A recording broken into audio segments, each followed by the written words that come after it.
Internet வந்ததுலேருந்து search பண்ணின விஷயங்களுக்கு குறையே கிடையாதுங்க. எஸ்பெஷலி உங்க போல என் போல பேரண்ட்ஸ்லாம் நம்ம குழந்தைய சரியா வளர்க்குறோமா இல்லையா, இல்ல எப்படி குழந்தைய சரியா வளர்க்கலாம், அந்த போல கொஸ்டின்ஸ்லாம் கண்டிப்பா சர்ச் பண்ணுவோம். இந்த சர்ச் பண்ணதுல நீங்க நிறைய புது புது டேர்ம்ஸை பார்த்துருப்பீங்க. அதுலேருந்து ரெண்டு பத்தி இன்னைக்கு பேச போறோம். டேண்ட்ரம் அண்ட் மெல்ட் டவுன். வணக்கம், நான் சரோஜா, உங்களோட பேரண்டிங் கோச். இந்த டாபிக் ஸ்டார்ட் பண்ணதுக்கு முன்னாடி முதல் விஷயம் நம்ம புரிஞ்சுக்கிறது வேண்டியது என்னன்னா, 10 வயசு வரைக்கும் குழந்தைகள் பிஹேவ் பண்ணுறது ஆக்ஷன் இல்லை, ரியாக்ஷன் தான். பேசிக்லி இதுக்கு என்ன அர்த்தம், அவ சரௌண்டிங் எப்படி இருக்கு, அவளை சுத்தி எல்லாரும் இருக்காங்க இல்லையா, அவளோட பிஹேவியர் என்ன இருக்கு, அவ எப்படி சுச்சுவேஷனை ஹேண்டில் பண்றா, எப்படி ரெஸ்பான்ஸ் கொடுக்குறாங்க, அதெல்லாம் பார்த்து அதை கத்துண்டு அதுக்கு தகுந்தா போல ரியாக்ட் தான் பண்றாங்க. இந்த ரியாக்ஷன்லயும் எங்கேருந்து அவாக்குள்ள இந்த ரியாக்ஷன் வருது, அதுக்கு ரெண்டு இடம் இருக்கு. பிரெயின்லயே ஸ்பைனல் கார்டுக்கு ஜஸ்ட் மேல, இங்க இமேஜ் போட்டுடுறேன், நீங்க பாருங்க. ஸ்பைனல் கார்டுக்கு ஜஸ்ட் மேல இருக்கிறது அந்த பிரெயினோட போர்ஷன் இருக்கு இல்லையா, அதுதான் எமிக்டிலான்னு சொல்லுவாங்க. That is the brain's emotional center. So பிறந்ததுலேருந்து first all reactions come from the amygdala only. இந்த ஜோன்லேருந்து தான் ஃபைட், ஃப்ளைட், ஃப்ரைட் ஒரு ரியாக்ஷன் வரும். Basic survival and emotional needs எப்படி ஃபுல்ஃபில் பண்ணணும்ன்ட்டு அது இந்த பார்ட் ஆஃப் த பிரெயின் தான் ஐடியாஸ் கொடுக்கும். அது வச்சுட்டா ஆக்ஷன் பண்ணுவாங்க. அதுக்கு அப்புறமா தான் கொஞ்சம் கொஞ்சம் பிரெயின் இன்னி டெவலப் ஆகிறது, ஒரு டெவலப் ஆகிறது ஸ்டார்ட் ஆயிடும். பட் ஃபுல்லாக மெச்சூர் ஆகிறதுக்கு நிறைய வருஷம் இருக்கும். சம்டைம்ஸ் 20s to 30s வரைக்கும் ஒரு மனுஷனோட prefrontal cortex, the frontal lobe, front part of the brain, அது டெவலப் ஆகிறதுக்கு அவ்வளோ டைம் எடுக்கும். இந்த போர்ஷன்லேருந்து தான் லாஜிக், ரீசனிங் எல்லாம் வரும். ஸோ குழந்தைகள் ஸ்டார்டிங்கில் நேச்சுரலாக ஒரு கை குழந்தை இப்போதான் பிறந்திருக்கு, அதுக்கு என்ன தெரியும், அதுக்கு பசிக்கிறது, தனக்கிறது, தனியா இருக்கு, பயந்துக்கிறது, எது வேணா இருக்கட்டும், அது தான் தொடங்கும். பேபிஸ் அப்படிதான் கிரியேட் பண்ணிருக்கு நேச்சர். ஸோ அந்த குழந்தை அந்த எக்ஸ்பீரியன்ஸ்லேருந்து வரத it has understood by experience and observation that நான் ஆயதா எனக்கு கேட்டுட்டு கிடைச்சிடுறது. ஸோ இந்த ரெண்டு ஸ்பேஸ்ல எமிக்டிலா அண்ட் ப்ரீஃப்ரண்டல் கார்டெக்ஸ்லேருந்து தான் இந்த ரெண்டு பிஹேவியர்ஸ் வெளியில வருது. எமிக்டிலாலேருந்து மெல்ட் டவுன் அண்ட் ப்ரீஃப்ரண்டல் கார்டெக்ஸ்லேருந்து டேண்ட்ரம். இந்த ரெண்டுத்துக்கும் வித்தியாசம் என்ன இப்போ புரிஞ்சுக்கலாம். கண்டினியூ பண்ணுறதுக்கு முன்னாடி ப்ளீஸ் சேனல்ல சப்ஸ்கிரைப் பண்ணுங்க, இந்த வீடியோவை லைக் பண்ணுங்க, அண்ட் நீங்க எந்த ஊர்லேருந்து இந்த வீடியோவை பார்க்குறீங்கன்ட்டு ப்ளீஸ் கமெண்ட்ல எழுதி சொல்லுங்க. எனக்கு அதை தெரிஞ்சுக்கிறதுக்கு ரொம்ப பிடிக்கும். ஸோ மெல்ட் டவுன்லேருந்து ஸ்டார்ட் பண்ணலாம். சொன்னா போல இமோஷனல் பிரெயின்லேருந்து வருது. பேசிக்லி என்ன ஆகிறது, அந்த emotional brain out side exposure கிடைக்கும் இல்லையா குழந்தைக்கு, அதுலேருந்து ஓவர் ஸ்டிமுலேட் ஆகிடுதுன்னா அது குழந்தைக்கு என்ன பண்ணணும்னு தோணாது. இப்போ நம்மளுக்கே ஃப்ரஸ்ட்ரேஷன், எங்ஸைட்டி, சடனாக யாராவது பயம் பூத்தினா நம்ம இப்படின்ட்டு ஃப்ரீஸ் ஆயிடுவோம், என்ன பண்ணணும்ன்ட்டு தெரியாதுன்ட்டு அப்படி நிற்போம் இல்லையா. சடனாக ஏதோ ஓவர் ஸ்டிமுலேஷன் ஆயிடுதுன்னா, ஷாக்கிங்காக ஏதாவது தெரிஞ்சுதுன்னா, ஸோ குழந்தைகள் ஆப்வியஸ்லி இன்னி சென்சிட்டிவாக இருப்பாங்க. ஸோ அவளுக்கு அப்படி ஏதாவது நடந்ததுன்னா ஓவராக சவுண்டு வருது, ஓவராக குளிர்றது, இல்லை யாரோ பக்கத்துல ரொம்ப கத்தி பேசுறாங்க, திட்டுறாங்க, எதுவும் இல்லைன்னா ஒரே சமயத்துல விளையாடிட்டு இருக்காங்க, பசிக்கிறது, தூக்கமும் வருது, எதை ப்ரையாரிட்டைஸ் பண்ணணும் தெரியாம இந்த இது போல சமயத்துல இல்ல சடனா எதுக்குன்ட்டு தெரியாம எல்லாமே விட்டுட்டு கண்ணை மூடி வாயை திறந்து விக்கி விக்கி அழ தொடங்குறது இரிட்டேஷன்ல, அது போல இருக்கிறது தான் மெல்ட் டவுன். வெறின்ட்டு சொல்லுவாங்க. எனக்கு ஆக்சுவலா தெரியாது இது தமிழ் வார்த்தையா மலையாளம் வார்த்தையான்ட்டு எனக்கு தெரியாது. ஏன்னா நான் பாலக்காடுல அங்க ரெண்டு லாங்குவேஜஸையும் சேர்த்து பேசுவாங்க அங்க. ஸோ நீங்க ப்ளீஸ் கமெண்ட்ல ஏதி எனக்கு சொல்லுங்க, வெறின்ட்டு என்ன உங்களுக்கு தெரியறதா, அண்ட் இல்லை தமிழ்ல அதுக்கு வேற ஏதாவது வார்த்தை இருக்கான்ட்டு ப்ளீஸ் எனக்கு கிளியர் பண்ணி சொல்லுங்க. ஸோ வெறின்ட்டு சொல்வோம் இல்லையா, அதுதான் மெல்ட் டவுன். குழந்தைக்கு என்ன பண்ணணும்ட்டு தோணாம அது அயருது, அதுக்கு சுச்சுவேஷன் ஹேண்டில் பண்ண முடியாது. ஸோ இதுக்கு காஸ் எக்ஸ்டர்னலாக தான் இருக்கு. குழந்தை வேணும்ன்ட்டு எந்த தப்பும் குழந்தை பண்ணுறது இல்லை. அந்த ஓவர் ஸ்டிமுலேஷன் அந்த குழந்தையால ஹேண்டில் பண்ண முடியாது. இது போல நேரத்தில் ஆஸ் அ பேரண்ட் நீங்க என்ன பண்ணணும்? ஸோ அந்த இருக்கிற சுச்சுவேஷன்ல இருந்து அந்த குழந்தைய வெளியில கூட்டிட்டு வாங்க. மேபி நீங்க ஒரு பார்ட்டியில இருக்கீங்க, எங்கேயோ வெளியில போயிருக்கீங்க, நிறைய பேர் சுத்தி குழந்தைய வச்சுச்சுன்ட்டு வந்து கொஞ்சத்துக்கு வராங்க. அவெல்லாம் ஒன்றும் தப்பு ஒன்றும் பண்ணல. அந்த அந்த குழந்தைக்கு அது ஓவர் ஸ்டிமுலேஷனா இருக்கு, ஹேண்டில் பண்ண முடியறது இல்லை. ஸோ எக்ஸ்கியூஸ் பண்ணி குழந்தைய கூட்டிட்டு வாங்க. அதுக்கு தூக்கம் வந்தாச்சு, பசிக்கிறதுன்ட்டு ஏதோ சொல்லி எடுத்துன்னு வந்துடுங்க. அங்கே சைட்ல கொண்டு வந்துட்டு செக் பண்ணுங்க குழந்தைக்கு எது காரணம்னால ஸ்டிமுலேஷன் ஆச்சு. அது சவுண்ட் மட்டும் தான் இருந்ததுன்னா குவைட்டான ஒரு இடத்துக்கு கூட்டின்னு போன உடனே குழந்தைய கொஞ்சம் சமாதானப்படுத்தி அப்படியே உங்க மேலேயே தூங்கிடும். ஏன்னா அதனால ரொம்ப டயர்ட்னஸ் வரும். ரெண்டாவது அதுக்கு பசிக்கிறதா இல்ல தாகிக்கிறதா அது நம்ம ஏதாவது ஆஃபர் பண்ணி பண்ணி பார்க்கணும். அதுக்கு சொல்ல வரது இல்லை. Child is feeling a lot of frustration. ஏதோ பிரச்சனை இருக்கு, அது என்ன சொல்லி புரிய வைக்கிறது தெரியறது இல்லை. ஸோ அந்த நேரத்தில் அவளோட லாஜிக்கல் பிரெயின் ஃபங்க்ஷன் பண்ணுறதே இல்லை. ஸோ அவளுக்கு அது கனெக்ட் பண்ணுறது, நீட் அண்ட் வேர்ட்ஸை கனெக்ட் பண்ண முடியறது இல்லை. அவளுக்கு பதில் கொடுக்க முடியாம போயிடும். ஸோ அவள் கண்ணுக்கு முன்னாடி அது காட்டுங்க, என்ன தண்ணி வேணுமா, இது சாப்பிட்றியா, இங்கே உட்காடுறியா, இப்படி படுத்துக்கிறியா, நான் தோல்ல வச்சு சுத்துட்டா, எது உங்களுக்கு இப்போ வரைக்கும் தெரிஞ்சிடும் உங்க குழந்தைக்கு என்ன தேவைன்ட்டு. அது பிரகாரமா நீங்க ஆப்ஷன்ஸ் கொடுங்க. அதை தானா செலக்ட் பண்ணும், எனக்கு இது வேணும்ன்ட்டு அதுக்கு புரிஞ்சிடும். அது வந்து அது கேட்டு வாங்கி அது எடுத்துக்கும். இதுக்கு எது வேணா காரணம் இருக்கலாம், but always it's an external factor. குழந்தைக்குள்ளேருந்து இந்த டிமாண்ட் வர்றது இல்லை. ஃப்ரஸ்ட்ரேஷன்னால ஏதோ இன்செக்யூரிட்டி இல்லை இரிட்டேஷன் ஏதோ ஃபீல் ஆகுது, அவ்வளோதான்.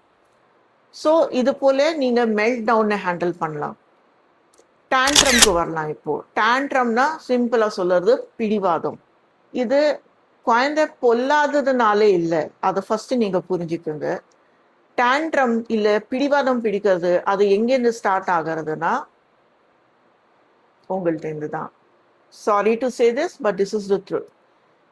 குழந்தை அப்சர்வ் பண்ணுறது இப்போலேருந்து அது ப்ரீஃப்ரண்டல் கார்டெக்ஸ் சொல்றேன் இல்லையா, அது டெவலப் ஆகிறது, அந்த லாஜிக்கல் கன்க்ளூஷன்ஸ் பார்க்கறது. இது இப்படி மேலே வச்சா கீழே வியறது, ஏதோ நடக்கிறது. இப்படி பேசினா அம்மா கிட்ட இப்படி போய் கட்டி பிடிச்சா அம்மா எது கொடுத்துடுறாங்க, அப்பா கிட்ட இது போல பேசி ஏதோ கேட்டேன்னா அப்பா கொடுத்துடுறாங்க. ஸோ அதுலேருந்து ஒரு கன்க்ளூஷன் வந்திருக்கு. நிறைய வாட்டி நீங்க பார்த்துருக்கீங்க, 2 வயசு 3 வயசு குழந்தைக்கு ரொம்ப நல்லா தெரியும் யார்கிட்ட போய் என்ன கேட்கணும்ன்ட்டு. அப்பா கிட்ட போய் இது பேசினேன்னா இல்லைன்னு சொல்லிடுவாங்க. ஆனா அப்பா இல்லாதப்போ பாட்டி கிட்ட போய் சொன்னேன்னா பாட்டி கொடுத்துருவாங்கன்ட்டு. ஸோ இது அந்த சைல்டோட பிரெயின் டெவலப்மெண்ட், ரீசனிங், லாஜிக்கல் டெவலப்மெண்ட்டா ஆகிறது. இது அவளோட கேரக்டர் மேல சர்டிபிகேட் இல்லை. அவ பொல்லாதவான்ட்டு லேபிள் பண்ணிடாதீங்க. அவ லாஜிக்கலா இது புரிஞ்சுக்கிறாங்க, அப்சர்வ் பண்ணி புரிஞ்சுக்கிறாங்க. ஸோ பிடிவாதம்ன்ட்டு உங்களுக்கு எப்படி தெரியும்? பிடிவாதத்துல குழந்தை பிடிவாதம் பிடிக்கிறதே கத்தி கை காலாட்டி அது எல்லாம் பண்ணும். ஆனா பேசிண்டே போகும், அது கூடயே பேசிட்டு போகணும். எனக்கு இது வேணும், இப்போ வேணும், அதே பேசிட்டு போகும். அது பேசுறது நீங்க அது குழந்தைய உங்ககிட்ட கூப்பிட்டு, எனக்கு நீ அயதுண்டு பேசினா எனக்கு புரியறது இல்லைம்மா, அயாம ஃபர்ஸ்ட் கண்ணை தொடச்சிக்கோ, அயாம எனக்கு சொல்லு, நீ என்ன சொல்றேன்ட்டு சொல்லு. பேச்சுக்கு மரியாதை கொடுக்குறீங்கன்ட்டு அப்படி அந்த குழந்தைக்கு தோணுச்சுன்னா, டேண்ட்ரம் இருந்தா அது கண்ணு தொலைஞ்சு அயர்ந்து நிறுத்து சொல்லும், இது இப்படி அப்படின்ட்டு. இதே மெல் டவுனா இருந்தா அதாட்டி ஒன்றும் பண்ண முடியாது, அது அயர்ந்துட்டே போகும். நீங்க தான் அந்த குழந்தைய பிசிக்கல்ல தூக்கி கூட்டிட்டு போகும். ஸோ இதுதான் அந்த ஸ்லைட் டிஃப்ரென்சியேஷன் நான் சொன்னேன் இல்லையா, அதை நீங்க கண்டுபிடிக்கலாம்.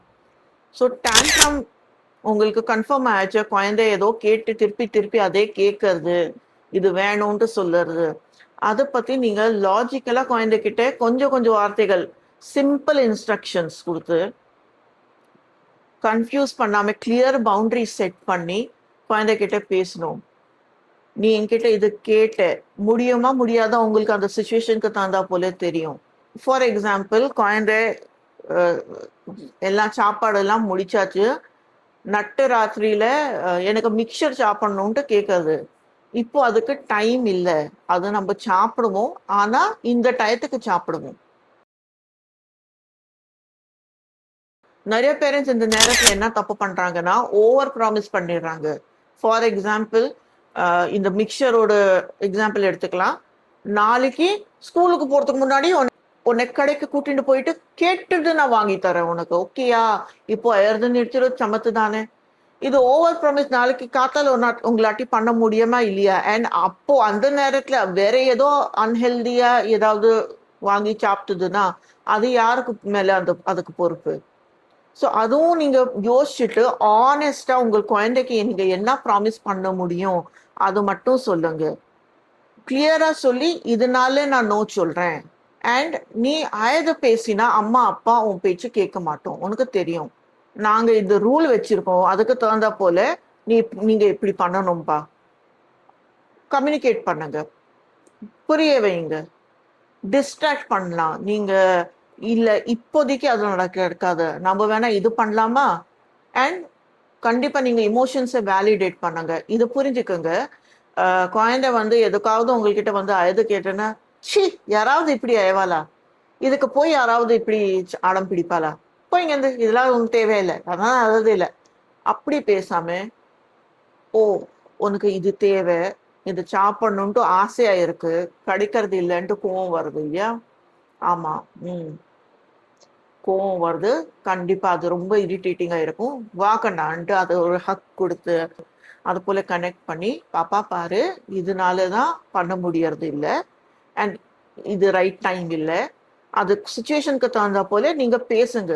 டேண்ட்ரம்ல குழந்தை உங்களோட பேச்சு கேட்கும். அண்ட் நீங்க ஸ்டார்டிங்ல இருந்து இது பண்ணினேன்னா ஈஸியா இது ஒரு ரொட்டீன்ல வந்துடும். இப்போ உங்க குழந்தைக்கு 5 வயசு 6 வயசுக்கு மேலே தாண்டியாச்சு, அதுக்கு ஆல்ரெடி பிடிவாதம் பிடிக்கிறது அந்த ஹேபிட் வந்தாச்சு. ஸோ கொஞ்சம் டிஃபிகல்ட்டா தான் இருக்க போறது.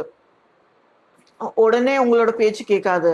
அண்ட் நான் சொன்னேன் இல்லையா, ஃபேமிலியில ஒரு மெம்பர் இப்படி பேசுறாங்க, இல்லைன்ட்டு ஸ்ட்ரிக்டா இருக்காங்க, வேற ஒரு ஃபேமிலி மெம்பர் இல்ல பரவாயில்ல குழந்தை தானே கொடுத்துடுறான்ட்டு அப்படி பேசுறாங்கன்னா, உங்களை விட்டுட்டு அவள்கிட்ட போய் எடுத்துக்கிறதுக்கு ட்ரை கண்டிப்பா பண்ணும்.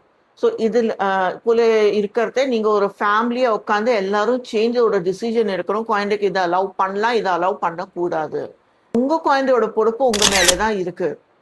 வீட்டுல இருக்கிறது பெரியவாளோட ஒரு ஃபேவரட் டயலாக், நாங்கெல்லாம் குழந்தைய வளர்க்கலையா, எங்களுக்கெல்லாம் தெரியாது போல காட்டுறீங்க, கொடு, நான் சொல்றேன்ல ஒன்னும் தப்பு இல்லை, கொடுத்துடு, குழந்தையெல்லாம் அய வைக்க கூடாது, இப்படி எல்லாம் ஞானம் கொடுக்குறாங்களே, ப்ளீஸ் அவள்கிட்ட சொல்லிடுங்க. நீங்க குழந்தைய வளர்க்கலன்ட்டு சொல்லல, நீங்க வளர்த்தாச்சு, இப்போ எங்களோட நேரம், எங்களை பண்ண விடுங்க ப்ளீஸ் அப்படின்ட்டு கிளியரா கம்யூனிகேட் பண்ணிட்டு உங்களோட குழந்தையோட பொறுப்பு நீங்க பாத்துக்கோங்க. ஒரு குழந்தை பிடிவாதம் டேண்ட்ரம் ஸ்டார்ட் பண்ணும், அது பண்ணிட்டே இருக்கிறது, எஸ்பெஷலி நான் சொல்றேன் 2 வயசு 3 வயசு 4 வயசு அந்த ஏஜ் குரூப்ல குழந்தைகள் பிடிவாதம் பிடிப்பாங்க. அண்ட் சடனா வந்து அவளுக்கு அதுலயே பிடிவாதம் பிடிச்சு பிடிச்சு நீங்க என்ன சொன்னாலும் பேச்சு கேட்கறது இல்ல, அதே அடம் பிடிச்சுட்டு அழுதுண்டு உட்காந்துட்டு இருக்கனா அந்த குழந்தை டயர்ட் ஆக தொடங்கும். அப்போ from the prefrontal cortex their consciousness will shift to the amygdala. Basically அந்த லாஜிக்கல் பிரெயின் டயர்ட் ஆகி ஆகி அமிக்டிலால போய் டயர்ட்னஸ்னாலே மெல் டவுன்ல போயிடும். ஸோ ஒரு டைம் வரைக்கும் தான் அவ பேசி அவளோட நீட்ஸ் கம்யூனிகேட் பண்ணி நீங்க சொல்றது அதுக்கு கேட்டு இல்ல மாட்டேன் இப்படிதான் வேணும்ட்டு அதெல்லாம் சொல்லிட்டு இருப்பாங்க. அதுக்கப்புறமா சடனா நீங்க பாப்பீங்க எதுவுமே பேசாம மட்டும் ஆயிறாங்க. ஸோ அந்த நேரத்துல ஐயோ ஓவர் ஆயிடுறது, ஏதாவது பண்ணணும்ட்டு அப்படி இருக்கிறது கொஞ்சம் கத்துறது நிறுத்தது அப்படிதான் ஆயிரான்னா அவளை மடியில வச்சு சமாதானம் படுத்தினா போறோம். அதுக்கு மேல அது அட்டென்ஷன் கொடுக்காதங்க. ஏன்னா அது நெகட்டிவ் அட்டென்ஷன் தான் வரும் குழந்தைக்கு. டிசப்பாயிண்டடா இருக்கு இப்போ குழந்தை, அந்த டிசப்பாயின்மெண்ட்டை ஹேண்டில் பண்ணுறதுக்கு நீங்க குழந்தைய சொல்லி கொடுக்குறீங்க. உனக்கு பிடிக்காத ஒரு நடந்துடுத்து, உனக்கு வேண்டியது கிடைக்கல, ஓகே அது டிசப்பாயிண்டிங்கா இருக்கு, ஆனா அதுக்குன்ட்டு சொல்யூஷன் எல்லாத்தையும் சால்வ் பண்ண முடியாது வாழ்க்கையில. சிலப்போ அந்த டிசப்பாயின்மெண்டோட நம்ம வாய தான் ஆகணும். ஸோ அந்த நேரத்தில் ஓகே அப்படி அயதுண்டு தூங்குறதுன்னா அதில் எந்த தப்பும் இல்லை. அயதுண்டு தூங்கிட்டு குழந்தை இல்லை வேற ஏதாவது கொடுத்து அதை சமாதானம் படுத்த முடியுமா, கம்ஃபர்ட் கொடுக்க முடியுமா, உங்களோட ப்ரெசன்ஸ்னாலனா மட்டும் அப்படியே தோல்ல வச்சுட்டு இருங்க. ஆனால் கிவன் பண்ணாதுங்க. ஏன்னா டேண்ட்ரமோட சைக்கிள் இப்படி தான் இருக்கும். அந்த குழந்தை ஒரு அயறது தொடங்குறது, இன்னைக்கு அய தொடங்கின உடனே நீங்கள் கேட்டுட்டு கொடுத்துட்டீங்க. அடுத்த வாட்டி தொடங்கின உடனே நீங்க கொடுக்காம 1 மினிட் 2 மினிட் வெயிட் பண்ணினீங்க, அதுக்கப்புறமா கொடுத்துட்டீங்க. ஸோ குழந்தைக்கு அடம் பிடிக்க கூடாதுன்ட்டு தெரியாது, எவ்வளோ நேரம் அடம் பிடிச்சா கிடைக்கும்ட்டு தான் அவ கத்துப்பாங்க. ஸோ அந்த அடம் பிடிக்கிறது சைக்கிள் இருக்கு இல்லையா, அதுல இருந்து குழந்தைய வழியில எடுத்துன்னு வரணும்னா நீ இப்படி அடம் பிடிச்சு ஏதாவது கேட்டா கிடைக்காது. எது வேணா கேட்டுக்கோ, எது வேணா இருந்துக்கிட்டும். இந்த விஷயத்துல இந்த போல சுச்சுவேஷன்ல சிலப்போ உங்களோட இன்டெலிஜென்ஸும் நீங்க யூஸ் பண்ணணும். மேபி ஒரு ரொம்ப சாதாரணமான ஏதாவது விஷயம் இருந்ததுன்னா நீ அடம் பிடிச்சு கேட்ட அதனால கொடுத்துட்டேன்ட்டு நினைச்சுக்காது. இது ரைட்ஃபுல்லி உன்னோட தான், இது கிடைச்சிருக்கணும், இது நேரம் வந்தாச்சு கொடுக்கறதுக்கு, அதனால கொடுத்துருக்கேம்மா. ஆனா நீ பேசுறது வழி சரியில்லை, நீ இப்படி கத்திருக்க கூடாது, இப்படி அழுதுருக்க கூடாது, நார்மலா பேசினாலும் நான் கொடுத்துருப்பேன். அடுத்த வார்த்தை இந்த பிஹேவியர் நான் டாலரேட் பண்ண மாட்டேன்ட்டு இந்த பவுண்டரி செட் பண்ணுங்க. அதுக்கு ஸ்டிக் பண்ணுங்க. சின்ன சின்ன விஷயத்துக்கு அழுதா நான் கேட்க மாட்டேன். அயாமே உனக்கு எவ்வளோ வேர்ட்ஸ் வரும், நீ எவ்வளோ இன்டெலிஜென்ட், உனக்கு எல்லா வேர்ட்ஸ் வருமே, உன்னோட ஃபீலிங்ஸை வேர்டில் சொல்லு பார்க்கலாம். புது புது வார்த்தைகள் குழந்தைகளுக்கு சொல்லி கொடுத்துட்டே போங்க. நீ என்ன ஃபீல் பண்ற, இந்த ஃபீலிங் என்ன சொல்லுவாங்க, ஆங்கரா, சேடா, ஃப்ரஸ்ட்ரேஷன், டிஸப்பாயின்ட்மெண்ட், இது தமிழ்ல நீங்க சொல்லி கொடுங்க. ஸோ அந்த வார்த்தைகள் கத்துண்டு கம்யூனிகேஷன் ஸ்கில்ஸ் பில்ட் ஆகும். அந்த கம்யூனிகேஷன் ஸ்கில்ஸ் பில்ட் ஆனாதான் இமோஷன்ஸ்க்கு போகாம லாஜிக்கல் பிரெயின்லயே இருந்து அவ கம்யூனிகேட் பண்ணி தன்னோட பாயிண்ட் வச்சு அது ரீசனிங் கொடுத்து இதனாலே கேட்குறேம்மான்ட்டு கிளியரா கம்யூனிகேட் பண்ணினா அதுக்கு மேல உங்களுக்கு என்ன தேவை? அதுதானே நீங்க சொல்லுறது அது குழந்தைக்கு புரியறது, ஓகேம்மா புரிஞ்சுதுமான்ட்டு அதை விட்டு கொடுத்துடுறதுன்னா இதுதானே நல்ல பேரண்டிங். ஸோ இந்த வீடியோவை பார்த்து நிறைய விஷயங்கள் உங்களுக்கு புரிஞ்சிருக்கும்னு நினைக்கிறேன். போன வீடியோவில் சொன்னா போல இந்த வீடியோவை ரீஷூட் பண்ணியிருக்கேன். மேபி சில பாயிண்ட்ஸ் நான் கவர் பண்ணல, இல்லை சரியா கம்யூனிகேட் பண்ணலன்னா நீங்கள் ஏதாவது டவுட்ஸ் இருந்தால் கமெண்ட்ல எழுதி கேளுங்க. இல்லை சாட்டர்டே நைட் நான் லைவாக வருவேன் 9 PM. ப்ளீஸ் அப்போ வந்து நீங்கள் எந்த கேள்விகள் இருந்தாலும் நீங்கள் எழுதி கேளுங்க, நான் கண்டிப்பாக பதில் தருவேன். Thank you so much. வணக்கம்.